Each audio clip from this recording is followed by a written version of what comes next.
Pan India star hero NTR ప్రస్తుతం వరుస సినిమాలకు కమిట్ అవుతూ కెరీర్ పట్ల బిజీగా ఉన్నారు. ఈయన త్వరలోనే దేవర సినిమా ద్వారా ప్రేక్షకులకు ముందుకు రాబోతున్నారు.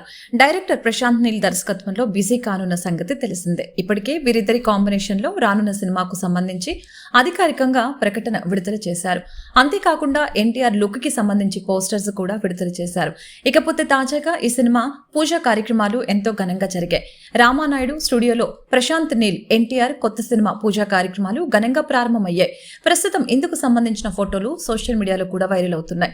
ఇక ఈ పూజా కార్యక్రమాలలో భాగంగా ఎన్టీఆర్ కుటుంబ సమేతంగా హాజరయ్యారు. డైరెక్టర్ ప్రశాంత్ కుటుంబ సభ్యులు కూడా హాజరై సందడి చేశారు.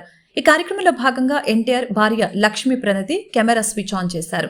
ప్రస్తుతం ఇందుకు సంబంధించిన ఫోటోలు సోషల్ మీడియాలో వైరల్ అవుతున్నాయి.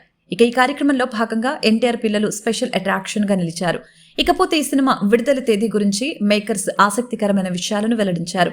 ఈ చిత్రాన్ని పాన్ ఇండియా స్థాయిలో మైత్రి మూవీ మేకర్స్ వారు నిర్మిస్తున్న సంగతి తెలిసిందే. ఇక ఈ సినిమాను 2026 జనవరి 9న విడుదలకి సిద్ధమవుతోంది. ఇక ఈ సినిమా ఎలాంటి జోనర్లో ప్రేక్షకులకు ముందుకు రాబోతుందనే విషయాలు తెలియాల్సి ఉంది. ఇక ఈ సినిమాలో ఎన్టీఆర్ సరసన నటించే ఛాన్స్ ఎవరు అందుకోపోతున్నారు అనే విషయంపై కూడా ఆసక్తి నెలకొంది. ఇక సెప్టెంబర్ 27వ తేదీ ఎన్టీఆర్ దేవర సినిమా ద్వారా ప్రేక్షకులకు ముందుకు రాబోతున్నారు. ఈ సినిమాలో ఎన్టీఆర్ సరసన నటి జాన్వీ కపూర్ నటించారు. ఇక ఈ సినిమా విడుదలైన తర్వాత NTR Prashanth cinema regular shooting పనులు ప్రారంభం కాబోతున్నాయని తెలుస్తోంది. ఈ సినిమాతో పాటు ఈయన బాలీవుడ్ చిత్రం వార్ 2లో కూడా నటిస్తున్న సంగతి తెలిసిందే.